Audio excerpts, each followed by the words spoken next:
Also happening tonight, new fallout from the Child Victims Act that went into effect this week. In the wake of more than 100 child sex abuse lawsuits that were filed against the Buffalo Catholic Diocese, a sudden resignation today has really blindsided the church. 7 Eyewitness News reporter Nikki Dementri is following this story. She's live in the newsroom right now.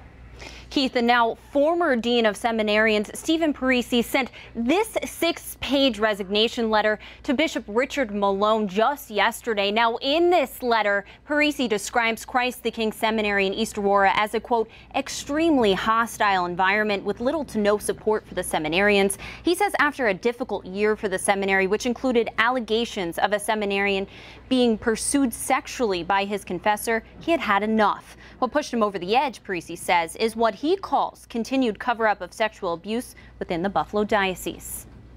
Buffalo needs help. Bishop Malone and Bishop Gross have got to resign, and so do the members of the Presbyteral Council for the Diocese of Buffalo. All of the people that work at 795 Main Street really are just doing Bishop Malone's bidding.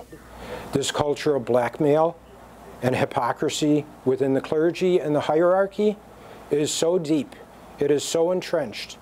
The only way for the church to survive is for good and honest lay people to reclaim their church, and the first step is to stop putting money in the collection basket.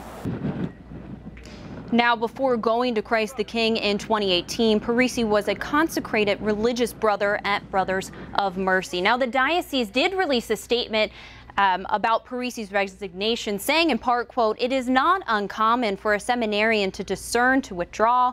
We respect Stephen's decision and we wish him well." Now, we'll have more of Stephen's story coming up at 11, so stick with us. But for now, live in the newsroom, Nikki Dementri, 7 Eyewitness News.